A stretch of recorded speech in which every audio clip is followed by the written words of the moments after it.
మనందరం ఎవరిని అడుగుతున్నామంటే, ఒక ప్రధానమంత్రి గారు పూర్వం సన్యాసాశ్రమంలో ఉన్నప్పుడు ఆయనకి అనికేత్ అనే పేరు పెట్టారు.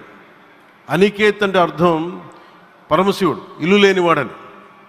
అలాంటి ఇల్లు లేనివాడు, కుటుంబం లేనివాడు 5 కోట్ల మంది కుటుంబాలకు, 5 కోట్ల మంది ప్రజల కోసం, ఎన్ని కోట్ల కుటుంబాల కోసం మనందరికీ రాజధానిలో ఒక నగరం నిర్మించడానికి, ఇల్లు నిర్మించుకోవడానికి ఇల్లు లేకుండా 140 కోట్ల మంది ప్రజల బాధ్యత తీసుకొని కశ్మీర్ నుంచి కన్యాకుమారి వరకు, అక్కడ కామాఖ్య నుంచి ద్వారకా వరకు ప్రపంచమే, మన దేశమే తన కుటుంబంగా చేసుకుంటూ ఈ భారతదేశమే తన ఇల్లుగా చేసుకొని తిరిగి పునఃప్రారంభానికి విచ్చేసిన గౌరవ ప్రధానమంత్రి శ్రీ నరేంద్ర మోదీ గారికి మనస్ఫూర్తిగా మన అందరి తరపున, ఆంధ్రప్రదేశ్ ప్రజలందరి తరపున, అమరావతి రైతాంగం తరపున, ఆడపడుచుల తరపున వారికి చేతులెత్తి హృదయపూర్వక నమస్కారాలు తెలియజేస్తున్నాను.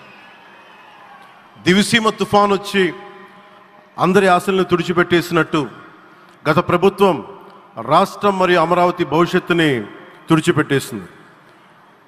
అమరావతి అంటే పరదాలు, సెక్షన్ 30, సెక్షన్ 144 మాత్రమే గుర్తుకొచ్చేలా పనిచేశారు.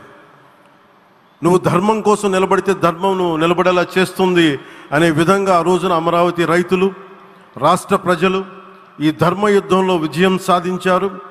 రైతులు ఇచ్చిన 11,000 ఎకరాల భూమిని త్యాగం చేసి, వారి సంకల్పం 33,000 ఎకరాల భూమిని త్యాగం చేసి వారి సంకల్పం ఫలితంగా ఈ రోజున ఆంధ్రప్రదేశ్ రాజధాని ఆవిర్భవించింది.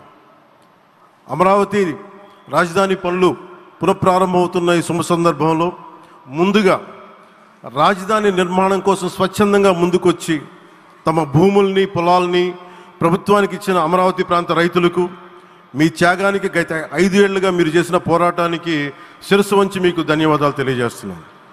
గత 5 ఏళ్లుగా రాజధాని నిర్మాణం నిలిచిపోయి రాజధాని తరలిపోతుందనే సమయంలో రోడ్ల మీదకు వచ్చి 5 కోట్ల ప్రజల తరపున రైతులు, మహిళలు, విద్యార్థులు చేసిన పోరాటం, మీరు పడిన అవమానాలు, మీపై పడిన గాయాలు ప్రతి ఒక్కటి మా మనసులో ఉంది.